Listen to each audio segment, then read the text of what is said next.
understand because you don't have kids. Now, we've all heard someone say those words before, right? Before I had a child, I always hated when I heard mothers say that. I thought it sounded arrogant and meant something obnoxious and exclusive. Yeah, women with kids think they're so great, like they're so cosmic and deep, like only they understand the true meaning of life. I mean, who in the hell are they to tell me what I do know and don't know? Breeders. When my son was 2 days old, I accidentally almost smothered him to death with my boob. Now, my boobs are kind of big, and in order to nurse him, I kind of had to lay sideways and lift the one boob up so that the bulk of it didn't fall over his nose. So day 2, we're lying there, and my son is nursing, and he's happy as a clam, and I fall asleep for probably what was about 20 seconds, and when I startle awake, there he is. My hand had slipped, and my boob was full on over his nose. His face was totally ash blue, and he's looking at me with these big, giant eyes, and you know what? He's just nursing away. Needless to say, that moment scared the living shit out of me, and I've been terrified ever since.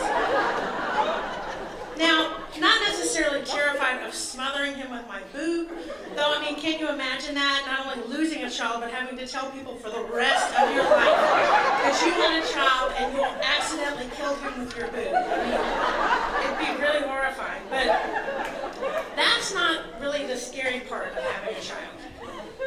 When I was 16 years old, my mother's best friend lost her daughter in a car accident. The girl was 16, exactly my age.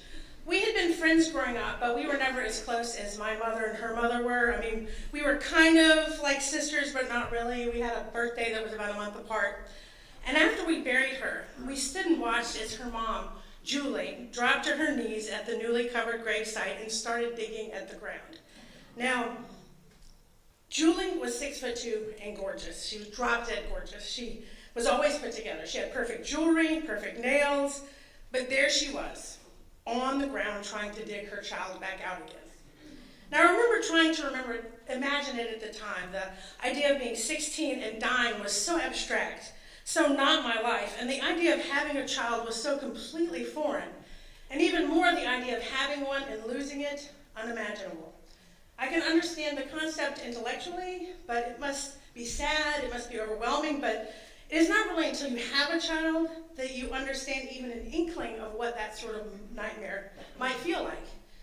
There's a certain bond you have with a child who is in your care, and I'm not really talking about love necessarily, though sure, that plays a gigantic part. However, there are many different kinds of love that can match, or at least almost match, between the love between a parent and a child. What I'm talking about is that love combined with an overwhelming sense of responsibility.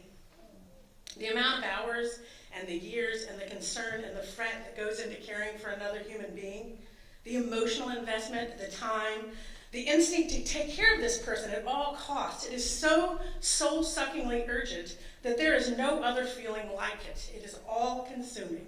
It is full-on tunnel vision, and it is absolute, and it makes you totally lose your mind. And I'm not talking about crazy lose your mind, but lose your mind as in it is always somewhere else.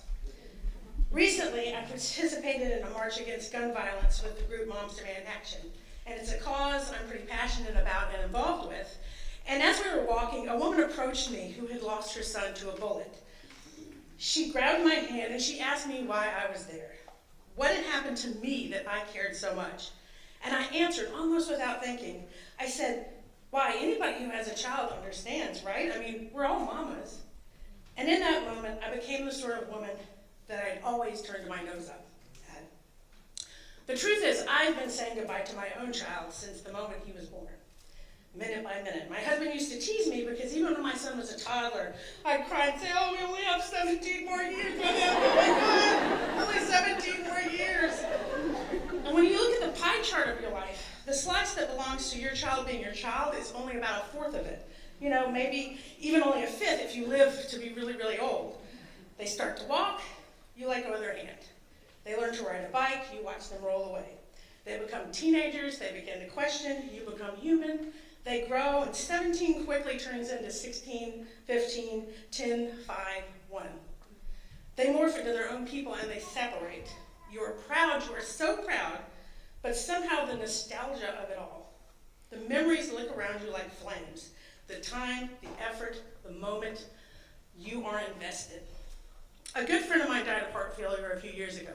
She was 87 years old.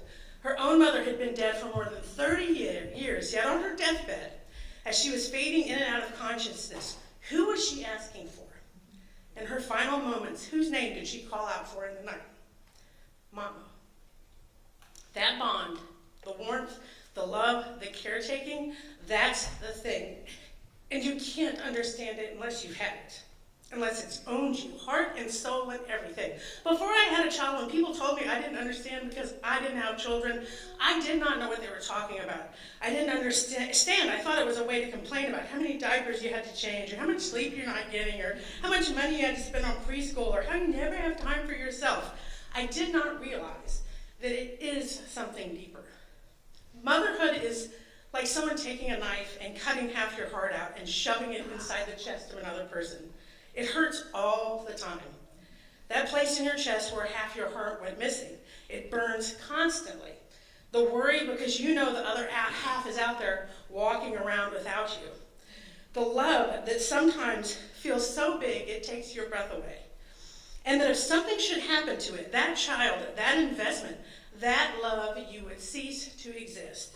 Now you might live and breathe and move on, but forever with only half a heart.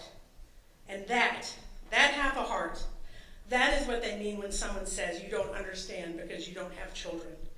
When you are a mother, that is all there is. The absence of half a heart is everything. It's everything.